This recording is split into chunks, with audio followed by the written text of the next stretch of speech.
जेठानी जी, ये लीजिए पानी। आप अंधी हैं तो जमीन हमें क्यों नहीं लिख देती? मेरी जमीन मेरे पास रहे या आपके पास रहे, एक ही बात है ना। एक ही घर में है, दोनों को काम आएगा ना। इसमें परेशान होने वाली क्या बात है।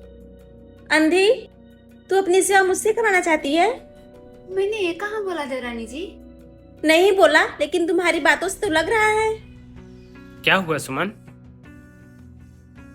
हम पति पत्नी तुम्हारी जिंदगी भर सेवा करें, तुम्हारी जमीन के लिए। भाभी तो पहले से बोल रही हैं कि इनकी जमीन हमारी है, तो फिर उनसे बहस क्यों करना? सही तो बोल रहे हैं देवर जी। मरने के बाद मैं जमीन ऊपर लेके थोड़ी ना जाऊंगी। सब जमीन तो आप ही लोगों की होगी ना। तुम्हारे मरने तक हम लोग इंतजार करेंगे ना, तो हम लोगों का भी बुढ़ापा आ जाएगा। तुम क्या चाहती हो, हम लोग मर के तुम्हारी जमीन स्वर्ग पे लेके जाएं? करिए देवरानी जी, बहुत हो गया। सुमन, जरा इधर आओ तो।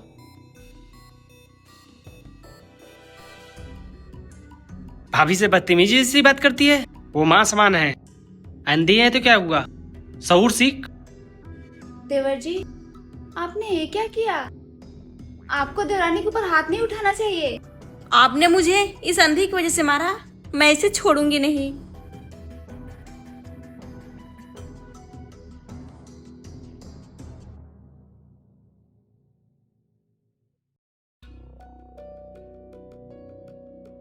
भाभी आपको चोट लग जाएगी, आप बाहर क्यों आई हैं? देवर जी, आप नाराज होके यहाँ बाहर क्यों आ गए? कोई बात नहीं भाभी, वो ऐसे ही होता रहता है।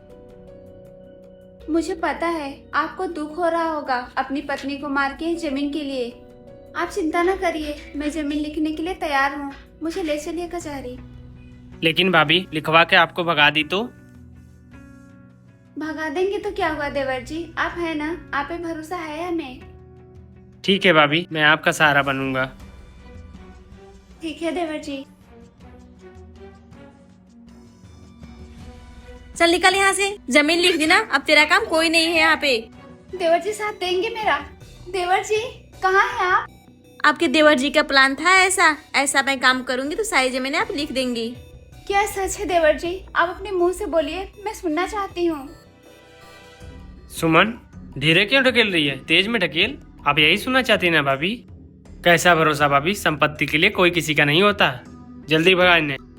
ठीक है जी, चल लीजिए। मैं कहाँ जाऊंगी? जहाँ मने वहाँ जा, देखना मत द्वार पे दोबारा।